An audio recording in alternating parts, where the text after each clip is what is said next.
Thank you very much indeed, Sheila, for that introduction, and a massive thank you to all of you for coming along here today.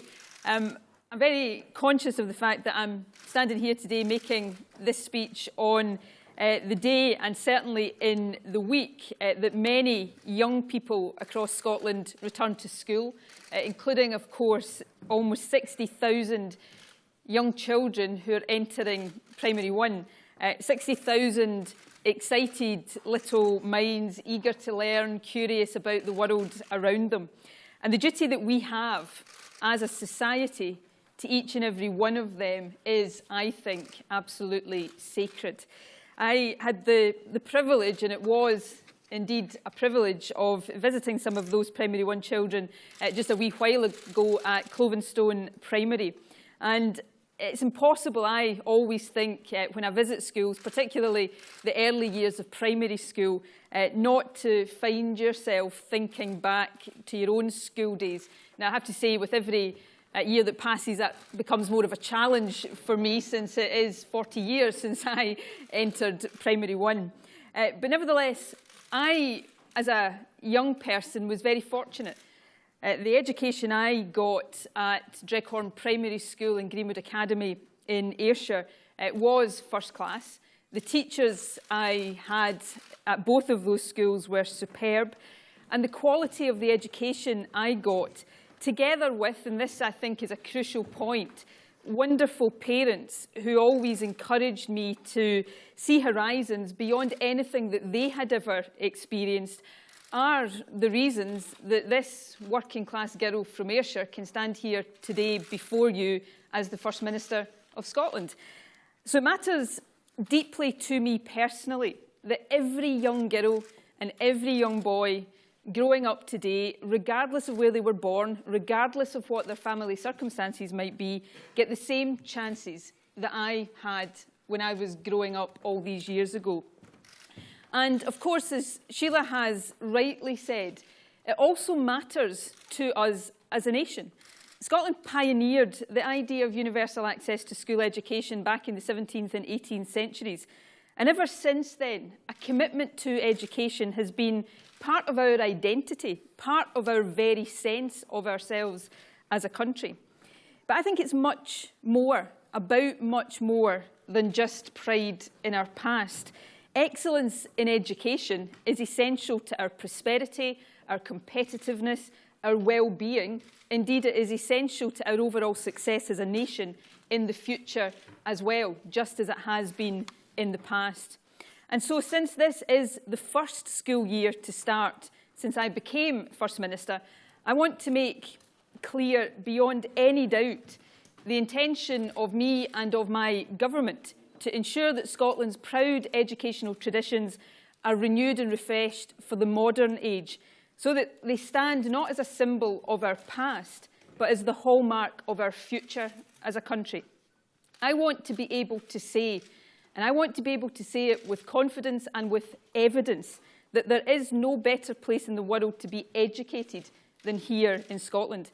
And I want to know, so that I can assure others, that this claim holds true for all young people in Scotland, regardless of their background or their circumstances.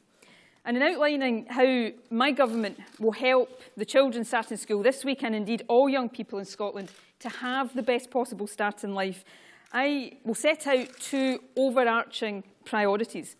The first is straightforward. We want to raise standards everywhere, for every pupil in every school in the country. And the second follows on from the first. We want to raise standards most quickly in the areas where improvement is most needed. In particular, we are determined to close the gap in educational outcomes between pupils from the most and the least deprived parts of our country.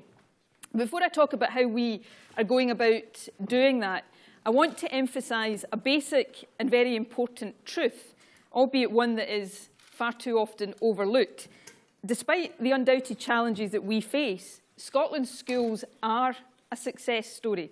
The last 8 years, we all know, have been tough. The recession and the deep public spending cuts that followed have created pressures for the Scottish Government.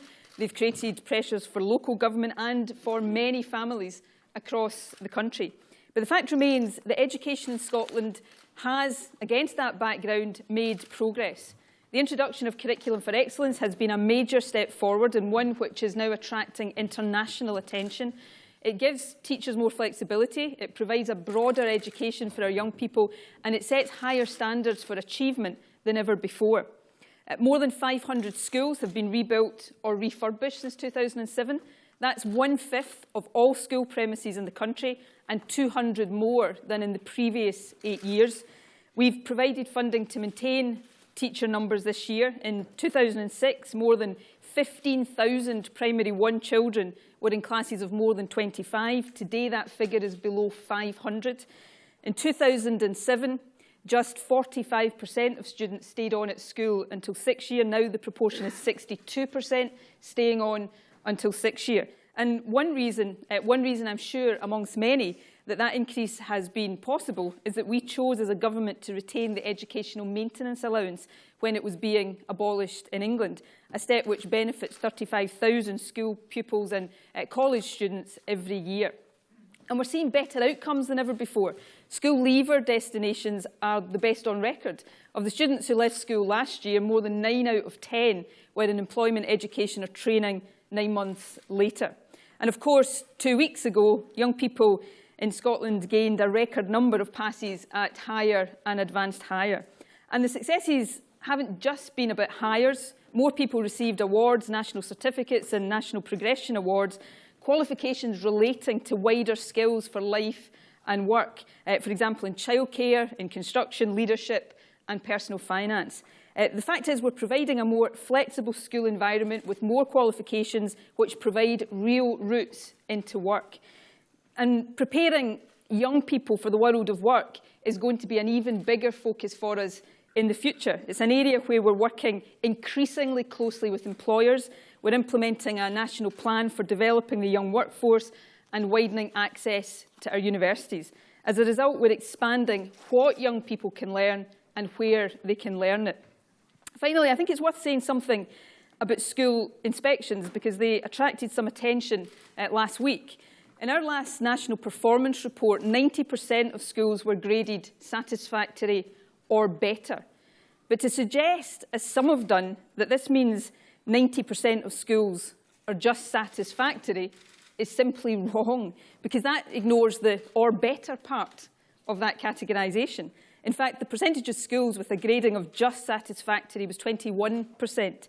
69% of schools were graded as good, very good or excellent. Now, I want to be clear at this point. I'm not satisfied with that, and none of us should be satisfied with that. As a result of the work we're doing, I want to see the percentage of schools in the good or better category rise on a year-on-year basis. Education Scotland is currently reviewing its approaches to inspection, and I've asked them to advise me specifically on any changes to our system of school inspection that they consider would help to support that wider improvement work. But the basic picture is clear. In every part of this country, Scotland has good schools, good teachers, and our young people are good learners. Standards have risen and are continuing to rise. And that's testament to the work of our local authorities. It's also due to the contribution of many other individuals and organisations. For example, the third sector, youth workers, community learning and development staff all work increasingly closely with our schools. But most of all, it's a huge tribute to the dedication of teachers, parents and students across the country.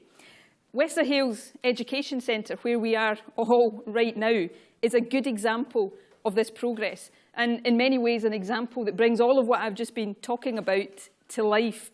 In 2009, just 6% of school leavers here gained at least one higher. Last year, 43% did, 6% to 43%. Now, I'm sure this school is ambitious to do even better than that. But this is a place where better schooling and better results are leading to better life chances for many young people. And there's 2 points to make about that. The first is that it's impossible to think about that success without thinking about the expertise, the commitment and the passion of teachers here, led by Sheila and Stuart Heggie. I also met great teachers at Clovenstone Primary earlier this morning, led by Carolyn Didcock. And can I take the opportunity to thank Dylan and Olga, the primary 7 pupils who showed me around the primary school this morning. The fact is, I see at schools right across the country just how much we owe to our teachers and to our head teachers. And that's why one of the very important points I want to make is the importance of investing in their professional development. And we're doing that through Teaching Scotland's Future. We've established the Scottish College for Leadership, Educational Leadership, and next month will mark the start of our new master's level qualification for headship. By the summer of 2019, it will be mandatory for all new head teachers to have one of these master's level qualifications, because we know that supporting teachers and head teachers to be local leaders and drivers of change and improvement is an essential part of supporting our young people. And the second point is that the success and improvements we've seen here at Wester Hailes and across Scotland should and must encourage us to aim for even greater improvements. Because although standards have risen across the board, we do still need to do much more. The recent SSLN report, albeit that is a snapshot survey, suggesting that standards of literacy had fallen, was of significant concern to me, and it should be of significant concern to everybody who cares about the future of our young people. And that is why so much of the attainment work we are undertaking is focused so firmly on literacy and numeracy. And on the subject of needing to do more, we know that there is still a significant and unacceptable attainment gap within and between schools in different parts of Scotland. Now, there is already some evidence that progress is being made, though that progress is not far or fast enough. For example, in 2008, just over 2 in 10 students from the most deprived areas of Scotland obtained at least 1 higher or equivalent. Last year, that figure was almost 4 in 10. But for students from the most affluent areas of the country, the figure wasn't 4 out of 10, the figure was 8 out of 10. In other words, when it comes to hires, school leavers from the most deprived 20% of areas in Scotland currently do half as well as school leavers from the most affluent areas. That is quite simply unacceptable, and we must strive to improve that. And my aim, to put it very bluntly, is to close that attainment gap, not by a bit, but to close that attainment gap completely. It won't be done overnight, I accept that, but it must be done, because the existence of it is more than just an economic and social challenge for us all, it's also a moral challenge. Indeed, I would argue that it goes to the very heart of who we are and how we see ourselves as a country. I remember 5 years ago I attended the funeral service of Jimmy Reid, the great trade union activist in Govan Old Parish Church, and Billy Connolly was one of the speakers at Jimmy's funeral. And he told a story, a very, very moving story, about going for walks in Govan with Jimmy when they were both young. This would probably have been in the 1950s, and they would have been going along streets in the constituency I now represent.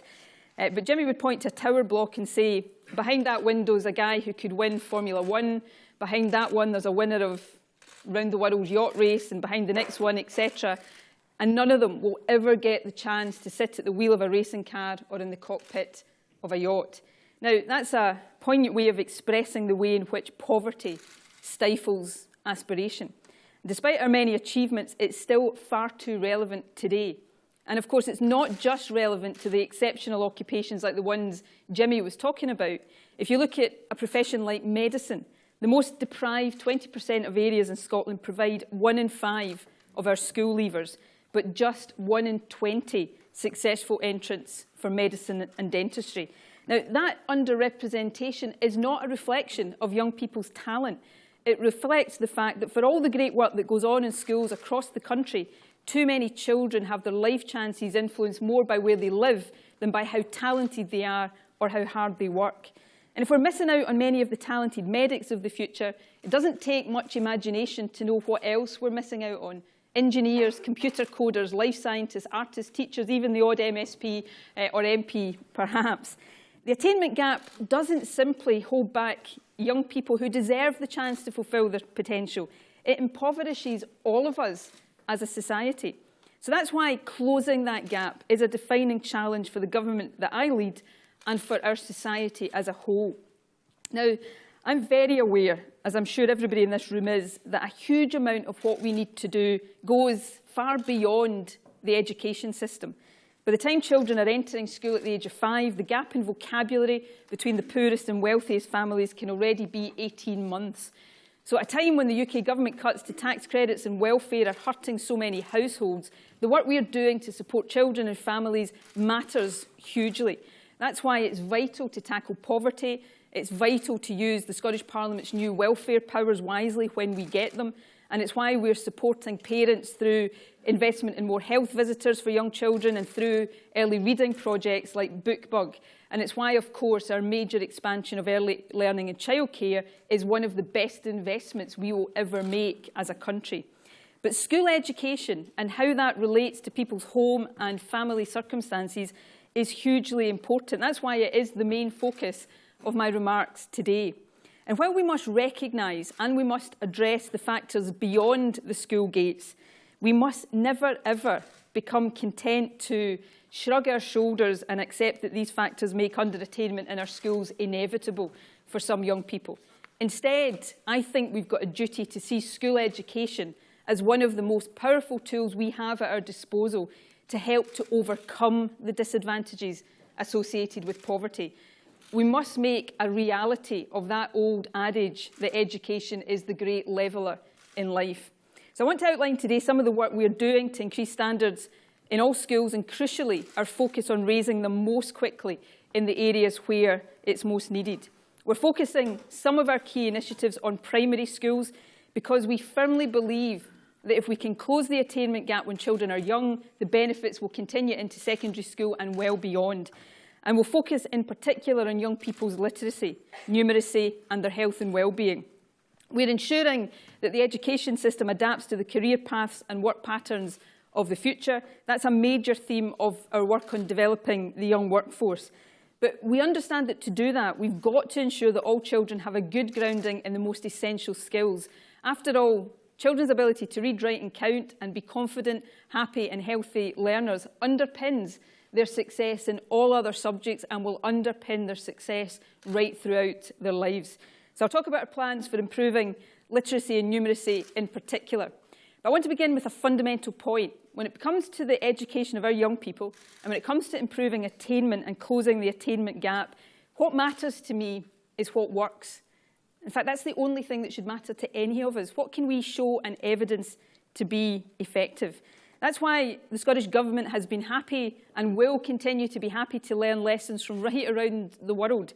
For example, in the last 6 months, I've visited successful and improving schools in Tower Hamlets in London and in Brooklyn in New York. And it's why all of our attainment initiatives within Scotland, as I'll go on to discuss, encourage schools to learn from each other. I was hearing at the primary school earlier on today the importance of the cluster of schools in which they sit. But if you believe that what matters is what works, I think we also need to accept something else. We need here in Scotland to have the information available about children's attainment to be able to measure progress consistently so that we can see what's working and also so that we can see where we still need to improve. And that need for better and more reliable information is especially acute in primary and early secondary school. Virtually all local authorities in Scotland already recognise the importance of assessment for those age groups. 30 out of 32 currently use it. Standardised assessment helps teachers. It provides useful information to support their own judgment of children's progress.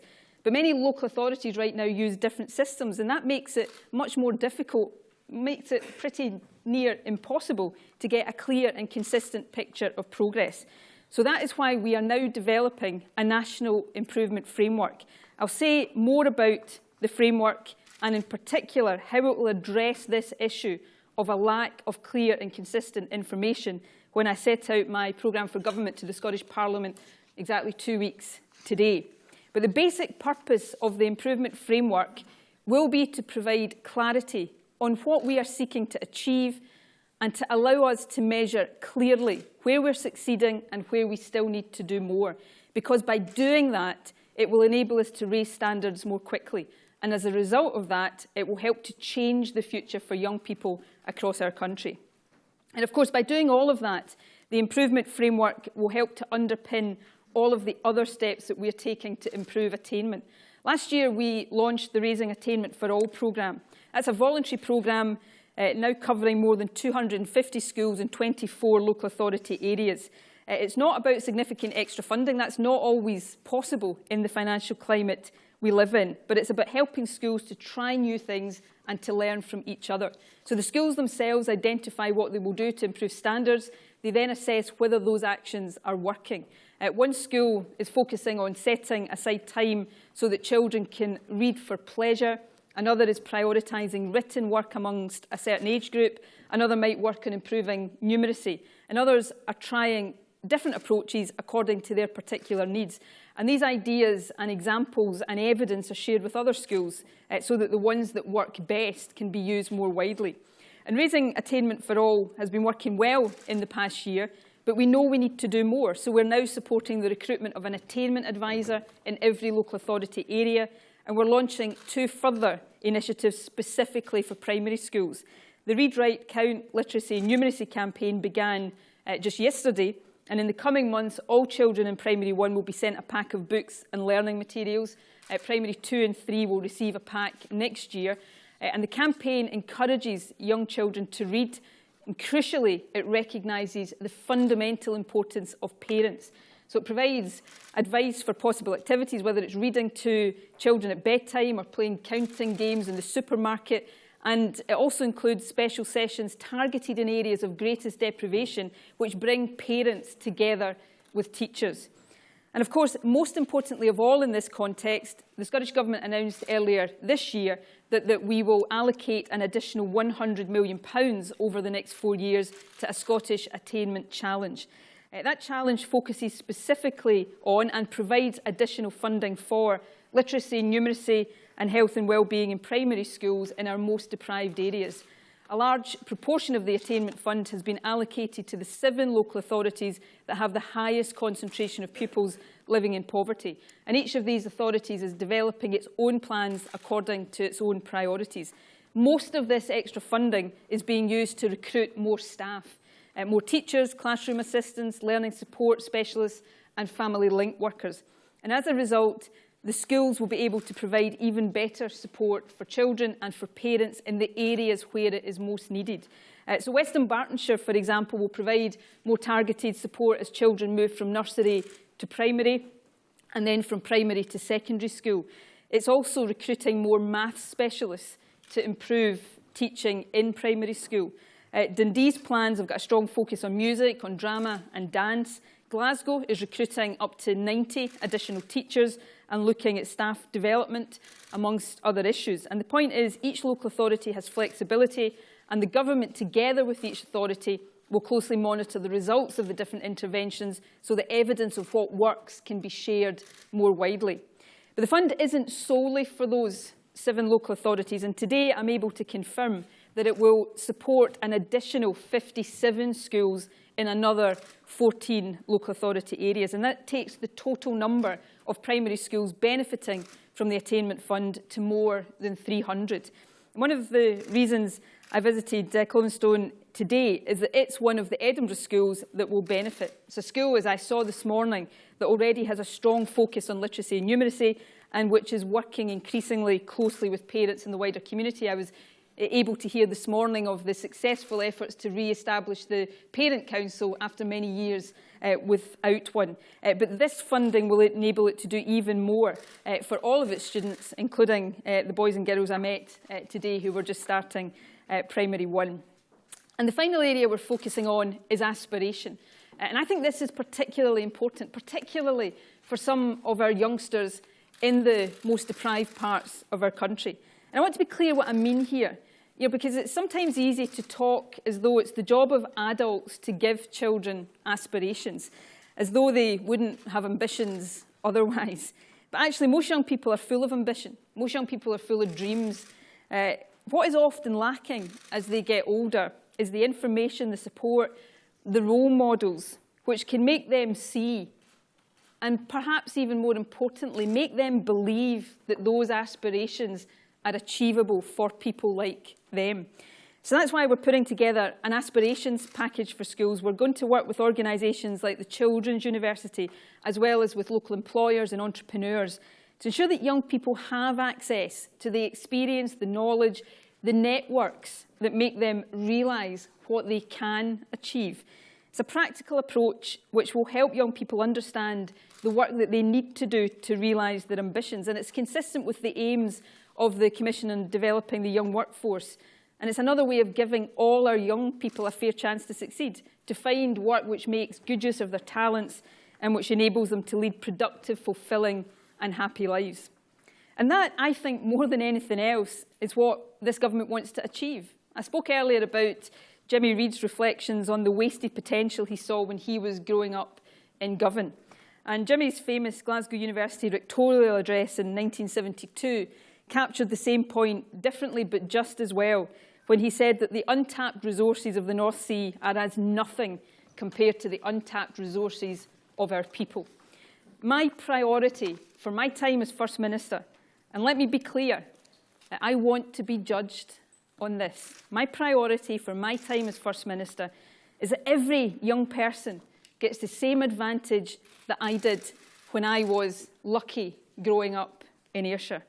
They should know that if they have the talent and they work hard enough, they should be able to fulfil their potential. They should be able to achieve their dreams, that there is nothing in their background or family circumstances that will hold them back.